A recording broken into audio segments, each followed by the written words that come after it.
다시 큐! 안녕하십니까. 오늘 목탁회는 원래 목탁회 마지막 목탁회가 되겠습니다.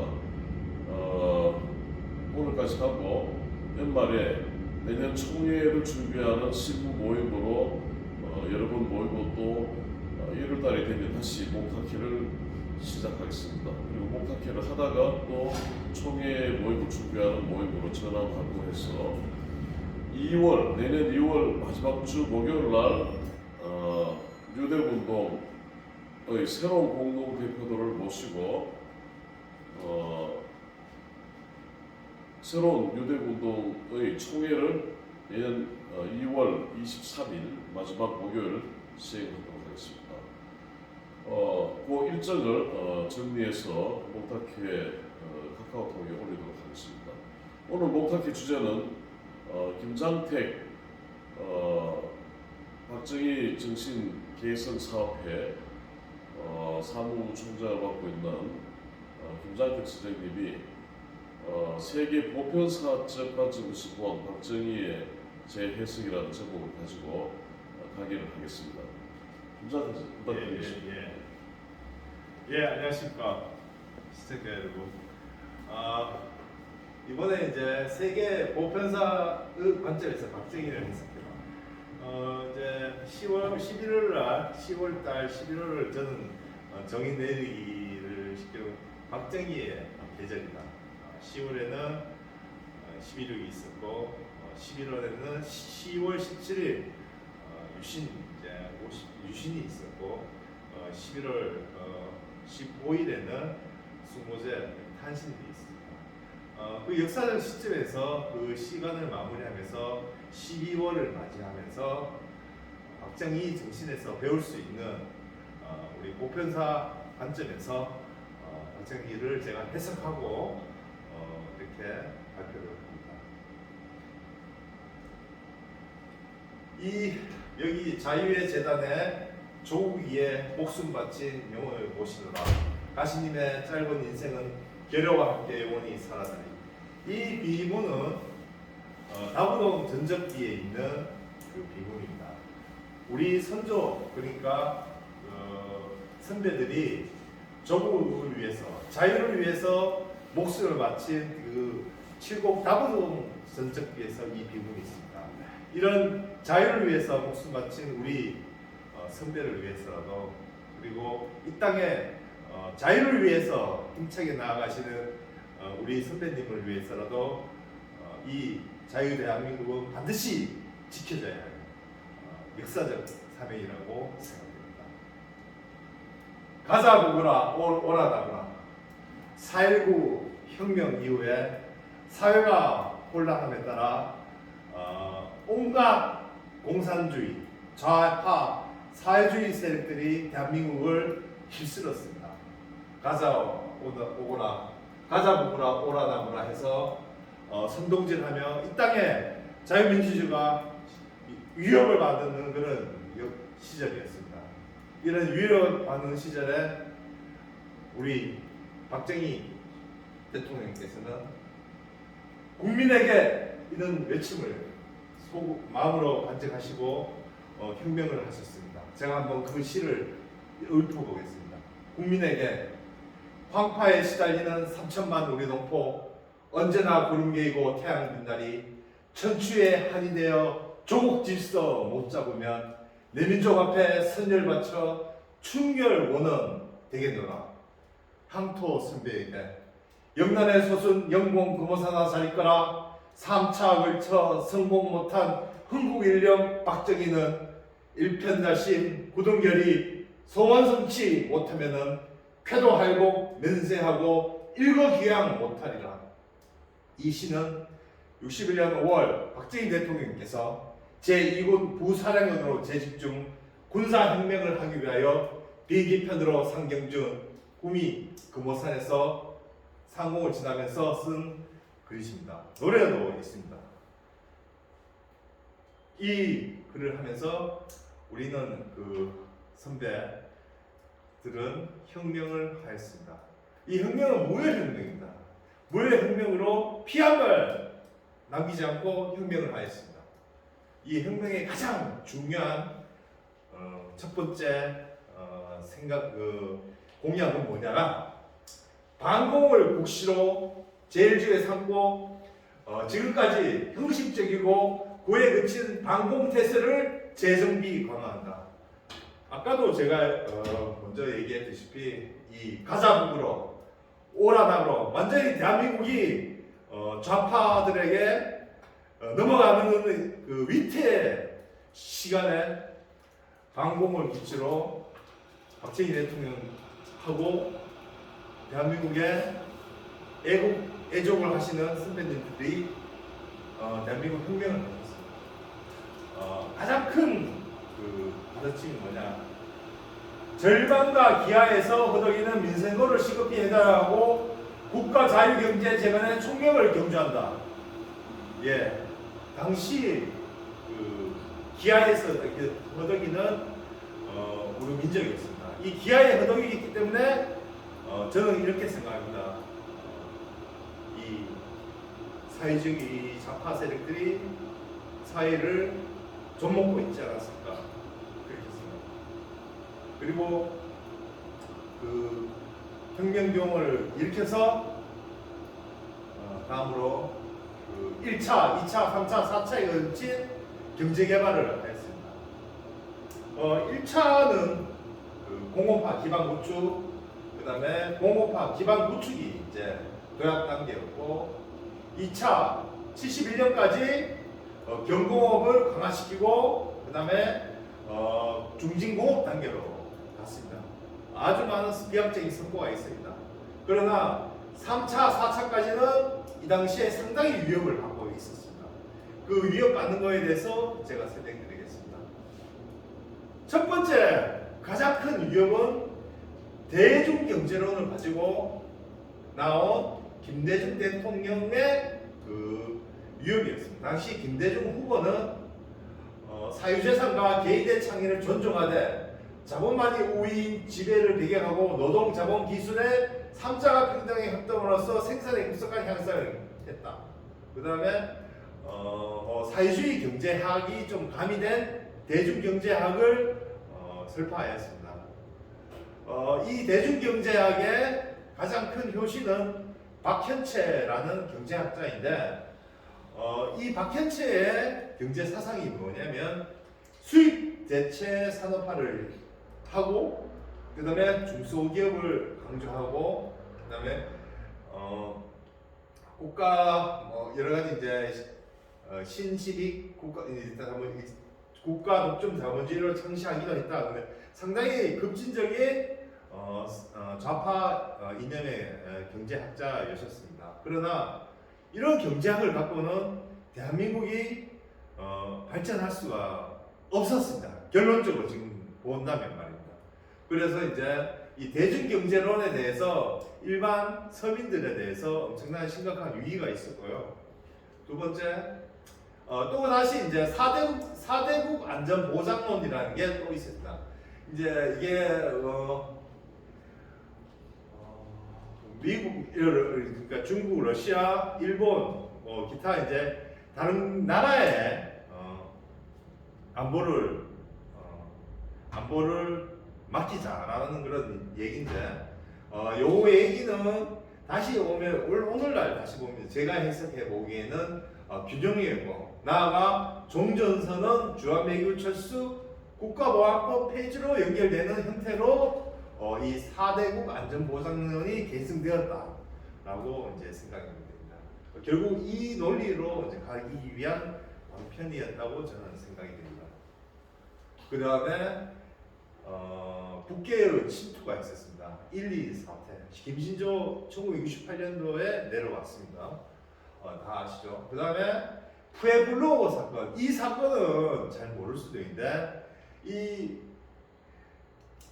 1.2 사태하고 이제 푸에블로 사건하고 동시에 진행이 됐습니다. 이건 이 푸에블로 사건은 뭐냐면 미군이 강제 납포된 그런 사건인데, 이 두 사건을 바라보는 미국의 입장에 대해서 상당히 박정희 대통령이 위기를 느꼈습니다. 미국이 1.2 사태는 좀 가볍게 여기고 푸에블로 사건에서 너무 이제 다가서니까 과연 미국이 과연 우리를 계속 보호해 줄 수 있는가? 막 이런 그 생각을 좀 하셨던 걸로 책에서 저는 읽었습니다. 그래서 이런 사건이 있었고 안보에 대한 위기가 있습니다. 그 다음에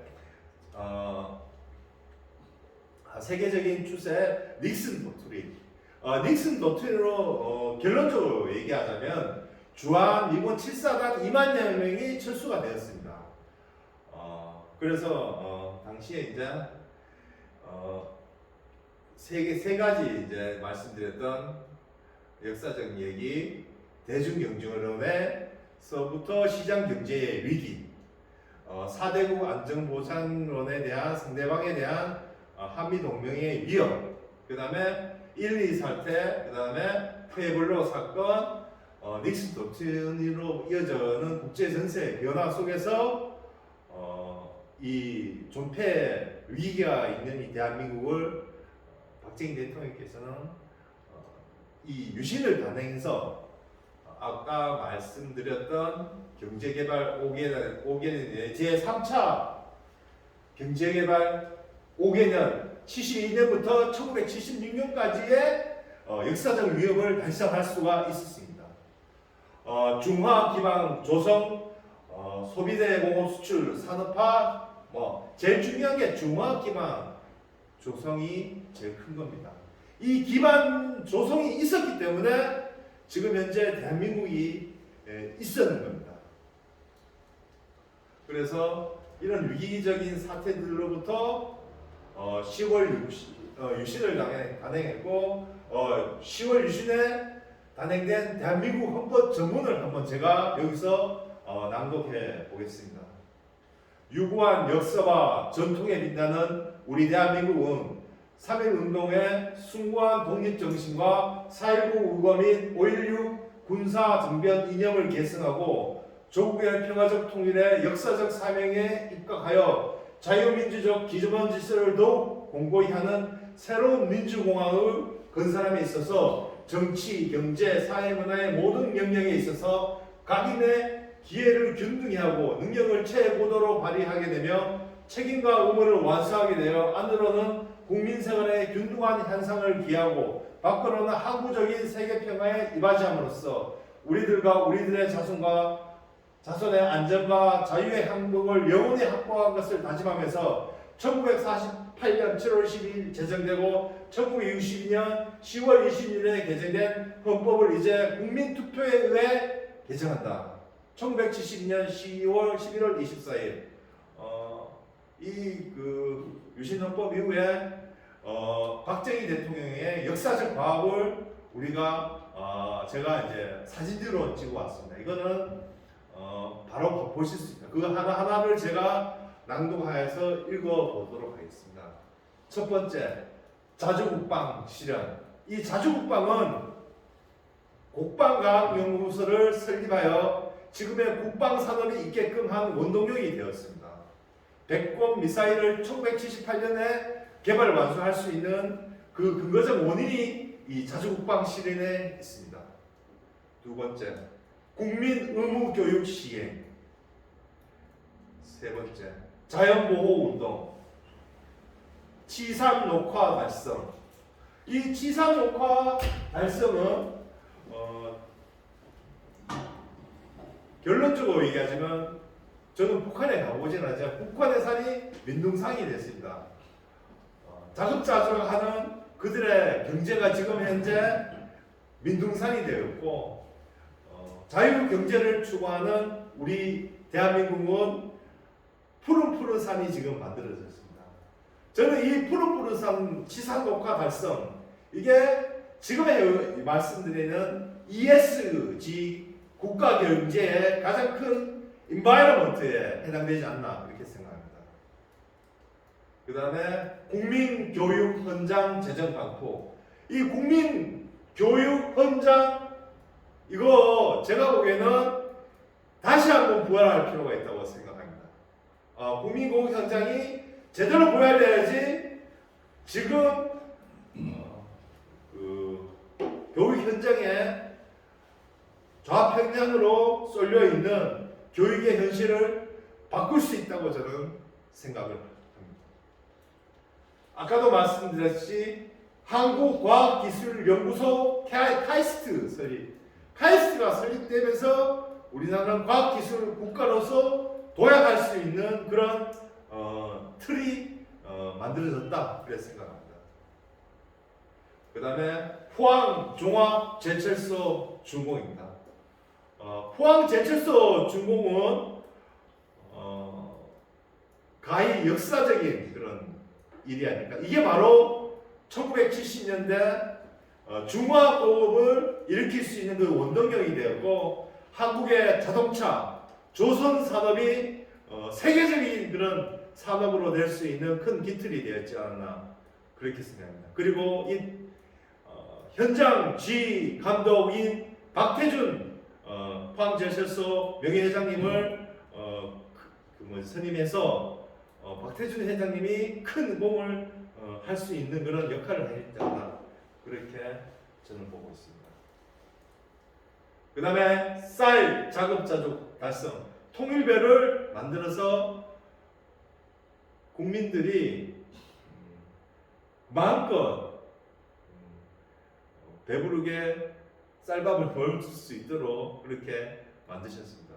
지금 쌀이 저희는 지금 풍족한데 아직 저는 이제 배고픔을 경험한 나이는 아니지만 한번 이런 부분에 대해서 많은 공감을 하면서 생각을 하고 있습니다. 그 다음에 7.4 남북 공동성명. 7.4 남북 공동성명을 통해서 적십사 회담이 이루어졌고, 이거 이전에 1970년에 8월 15일 날 평화통일 구상선언을 박정희 대통령께서 말씀하셨습니다. 그래서 이 평화통일 구상선언에 기초해서 7.4 남북 공동성명서가 만들어졌고, 이 7.4 남북 공동성명서에서 저희가 확고하게 북한과 대화할 수 있는 어떤 그런 고리를 만들었습니다. 그 다음에 향토예비군 민방위대 창설입니다. 이 향토예비군 민방위대 창설은 1970년도에 김대중 후보가 이 정책을 폐지하자고 했습니다. 정말 말이 안 되는 이야기라고 생각합니다. 이런 향토예비군 민방위대가 있어서 대한민국 안보가 더욱더 공고해졌다고 저는 그렇게 생각합니다. 그 다음에 한일국교 정상화입니다. 이 한일국교 정상화를 통해서 차관을 얻어와서 포항제철소를 지을 수 있었던 기초가 되었고, 결국은 그러한 기초 위에서 대한민국이 글로벌한 그런 국가로 탄생되었지 않았나 그렇게 생각합니다.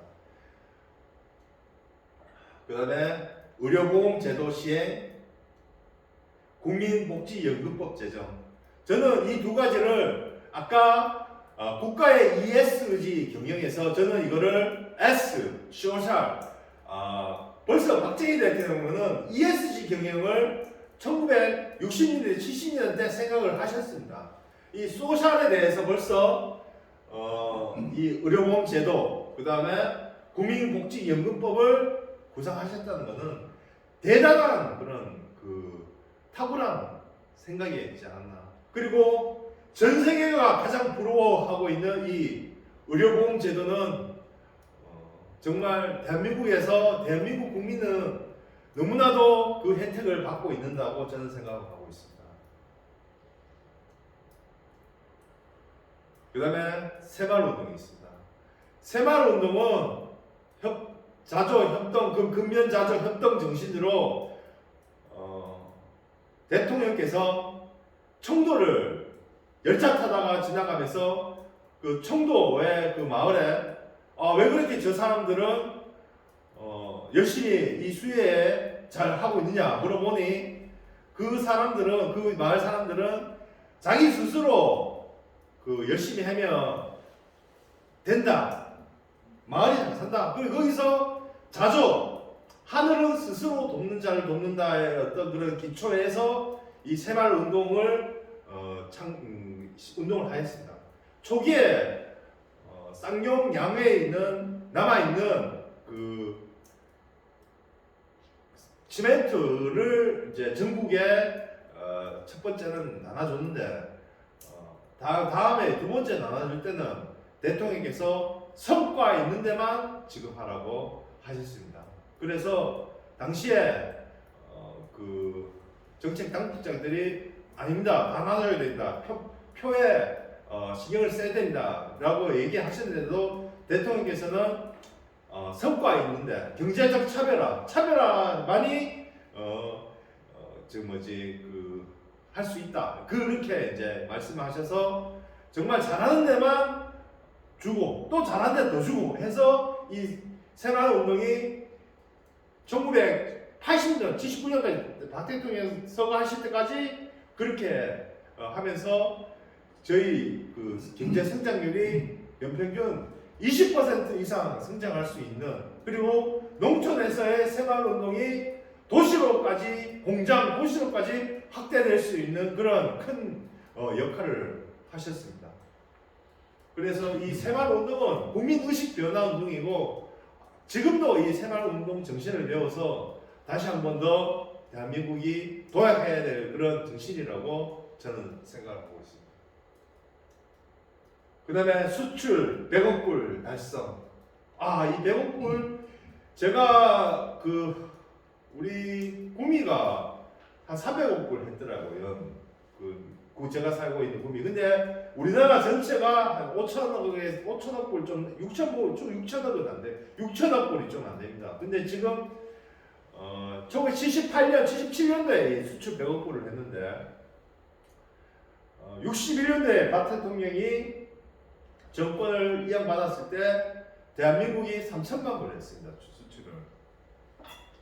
이 3천만 불에서 100억 불을 돌파하기까지 정말 끈질긴 우리 국민의 노력이 있었고 그 노력에 큰 역할을 하셨던 분이 박정희 대통령이라고 저는 생각합니다. 이 수출 100억 불 그 이후, 왜냐하면 얼마 전에 이제 무역의 날, 수출의 날이 이제 진행된 걸로 알고 있습니다. 지금 수출이 많이 이제 좀 안 되고 있는 현실을 바라볼 때 수출만이 이제 우리나라가 살 길이다. 이 수출에 대해서 더욱더 매진해야 되지 않겠나. 이 수출 100억 불, 피와 눈물의 땀이 있는 이 수출 100억 불에 대해서 1978년도에 우리가 달성을 했는 그런 기념비적인 그런 얘기가 있습니다. 이 뒤에 수출 100억 불에 대해서는 또 말씀드릴 게 있습니다. 그리고 아까 말씀드렸던 1차에서 4차에 걸친 경제개발 5개년 개혁이 추진되고 달성이 됐다는 사실입니다. 박정희 대통령을 생각할 때 독재주의다 라고 우리가 보통 비판하는데 박정희 대통령은 지극히 자유주의자이고 개인의 능력을 최대한 존중해 주기는 진정한 자유주의라고 생각합니다. 그런 글이 바로 여기에 있습니다. 제가 한번 낭독을 하겠습니다. 나를 확대한 것이 즉 우리 국가입니다. 우리 민족이라 할 때 우리도 역시 마찬가지입니다. 우리 민족이라는 것은 나를 확대한 대하인 것입니다. 따라서 국가가 잘 되는 것은 내가 잘 되는 것이며 국가를 위해서 내가 희생을 하고 봉사를 하는 것은 크게 따지면 내 개인을 위해서 봉사하는 것이고 우리 자신을 위해 희생하는 것입니다. 저는 이제 개인의 희생을 강요하고 개인의 희생을 강요하는 그런 전체주의적인 그런 좌파 세력들이 있습니다. 예를 들자면 무장복이라든지 아니면 간첩이라든지 잡혔을 때 자폭하라 그렇게 얘기를 합니다. 전체를 위해서 내가 희생을 하라 말하는 그런 사회주의적인 그런 발상들이 있습니다. 그건 아닙니다. 한 마리 양을 100마리 양에서 한 마리 양까지 구해내라는 게 성경에 있는 말씀입니다. 내가 바로 전체고 전체가 또 내다. 그래서 개인 하나하나의 어떤 그런 그 중요성을 느끼면 그 개인이 모여서 큰 전체가 되는 겁니다. 저는 그렇게 생각합니다. 그래서 우리가 하나하나 그 일을 열심히 하는 그 순간이 국가가 잘 되는 일이라고 저는 그렇게 생각을 하고 있습니다. 우리 민족이 더 잘 된다고 생각하고 있습니다.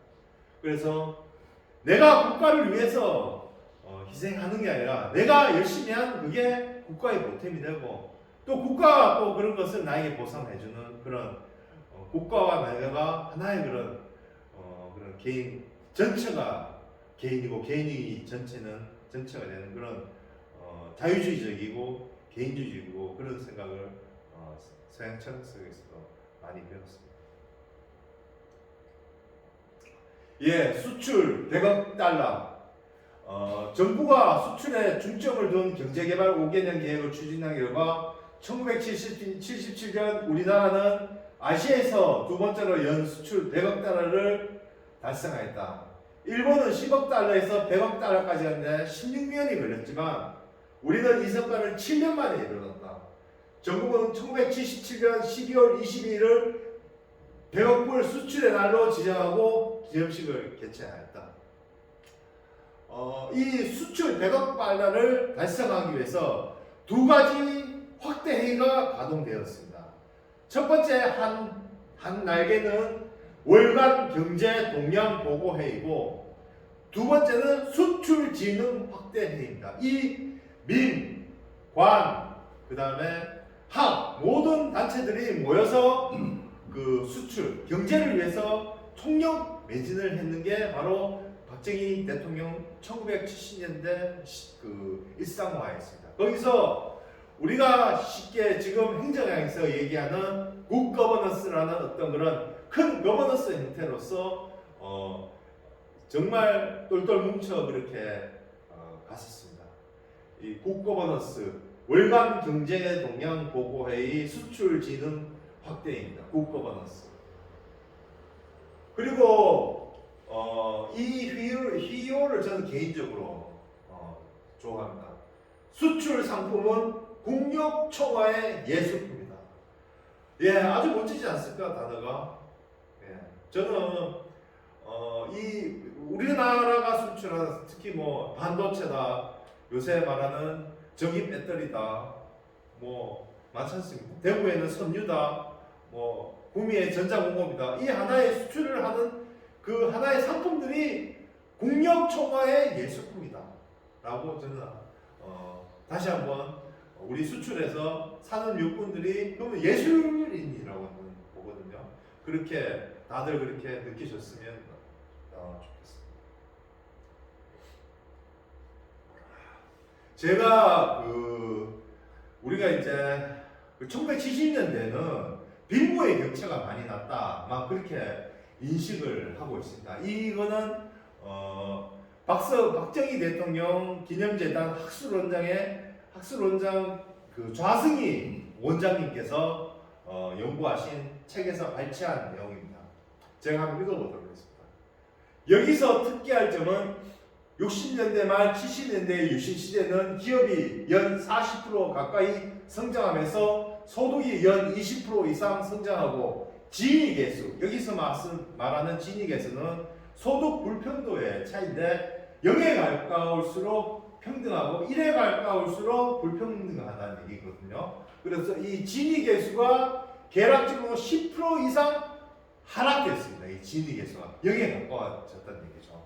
그래서 소득과 분배가 동시에 계산되는 포용적 동방성장이 가능했지만 반면에 1980년대 후반 특히 민주화 시대 이후에는 기업 성장이 크게 하락하면서 소득 성장이 동반 하락하고 소득 분배는 계속 악화되었다고 있는 점이다. 이게 이제 제가 그래프로도 갖고 올 수가 있었는데 그 부분은 이게 표시가 안 나서 근데 분명히 얘기하는 거는 얘기하자면은 1970년대 그리고 87년 이전까지만 해도 이 대한민국 경제가 발전하면서 소득의 차이가 소득 불평등도가 개선이 되었고 그만큼 중산층이 강화되었다라는 게 사실입니다. 그래서 이런 부분은 우리가 바로 잡아야 된다라는 게 과학적으로, 그다음 통계적으로, 계량 경제학적으로 다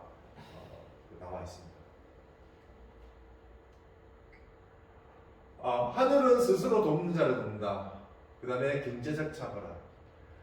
이 경제적 차별에 대한 정책은 우리가 이제 그 기업의 국가들이 국가 지원 사업이라든지 이렇게 정책을 하지 않습니까? 뭐 무슨 지원 사업, 무슨 지원 위원.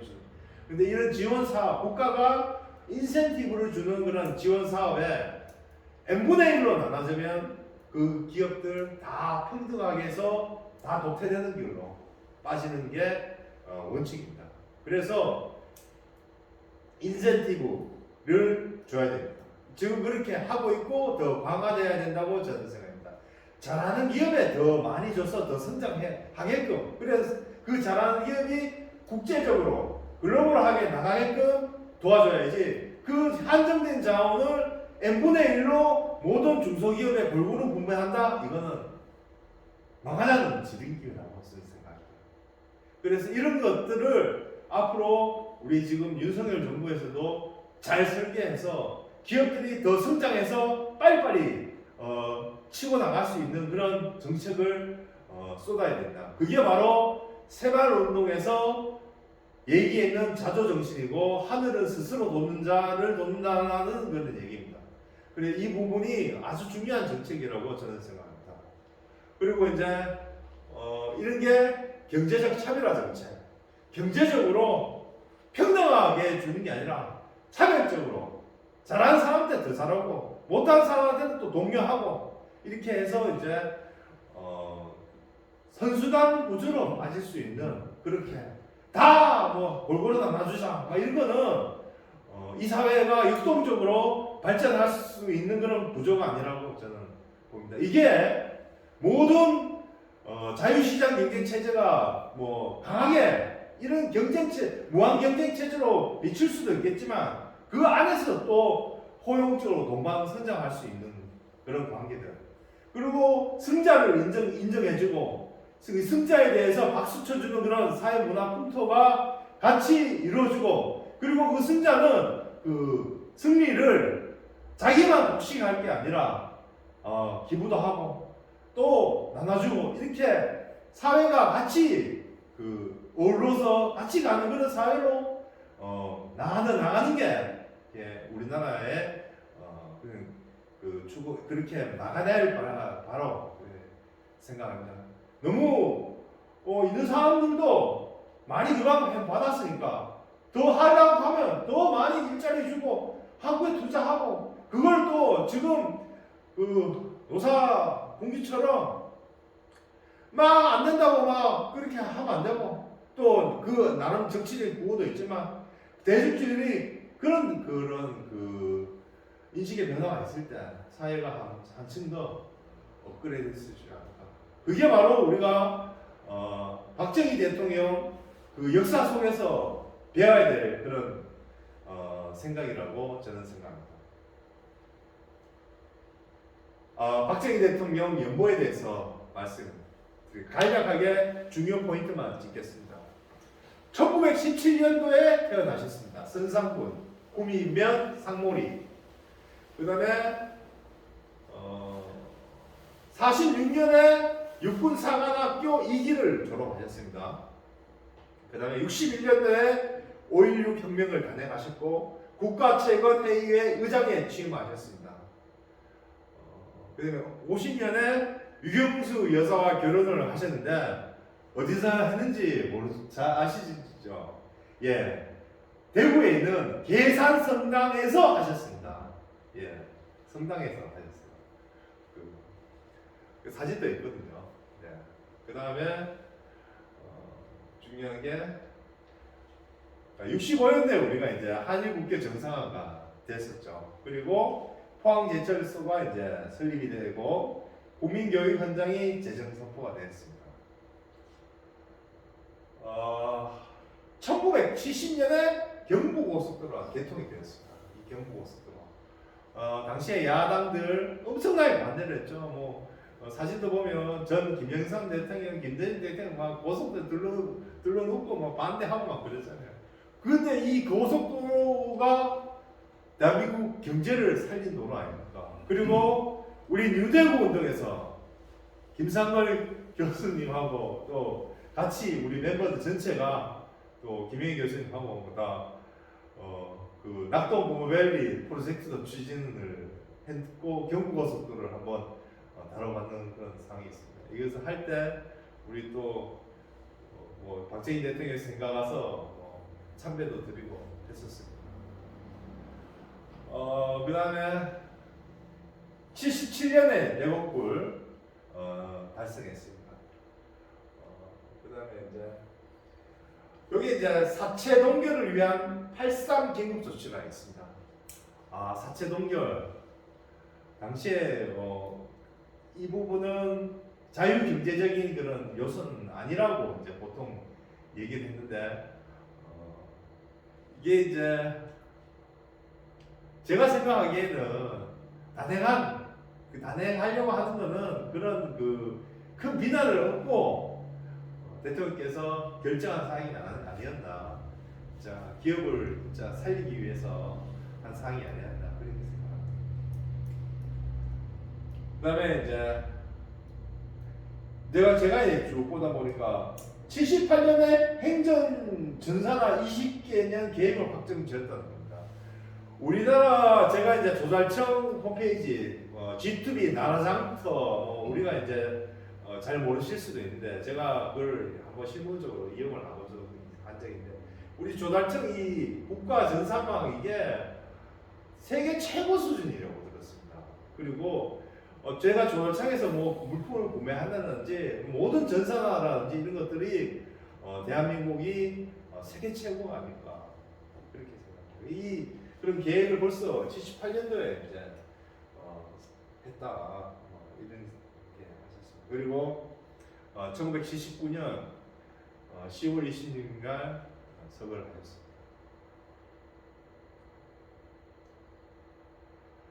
제가 이제 마지막으로 이 부분은 우리가 한번 박정희 대통령을 생각하면서 우리 후배들도 이런 거를 뒤따라야 되지 않을까 생각해서 제가 한번 낭독을 해보도록 하겠습니다. 막스 웨버는 직업으로서의 정치에서 정치가를 두 유형으로 분류했다. 하나는 소명으로서의 정치를 하는 사람이고 또 하나는 정치를 수입원으로 수단으로 삼는 사람이다. 그리고 다음과 같이 말했다. 세계가 자기 입장에서 볼 때 너무 어리석거나 너무 야비하더라도 이에 좌절하지 않는 사람, 그 어떤 일도 일에 직면해서도 그럼에도 불구하고 라고 말할 수 있는 사람, 이런 사람만이 정치의 소명을 갖고 있다. 영어에서 소명은 콜링입니다. 이 소명을 갖고 있는 것입니다. 박정희는 막스 웨버가 말하는 소명의 정치로 중단 없는 전진을 하며 대한민국의 오늘에 있게 했다. 그 역사적 평가는 객관적으로는 이제 분명하다. 어떤 시대가 있든 박정희 시대는 기적의 역사 속에 자리하게 됩니다. 소명 한번 저는 마음속에 이 콜링을 한번 받아보려고 아니면 소망해 보려고 생각합니다. 모두들 각자의 소명을 받으시길 바라며 오늘 박정희 대통령 세계 보편사의 관점에서 해석하다를 마치도록 하겠습니다. 예, 감사합니다.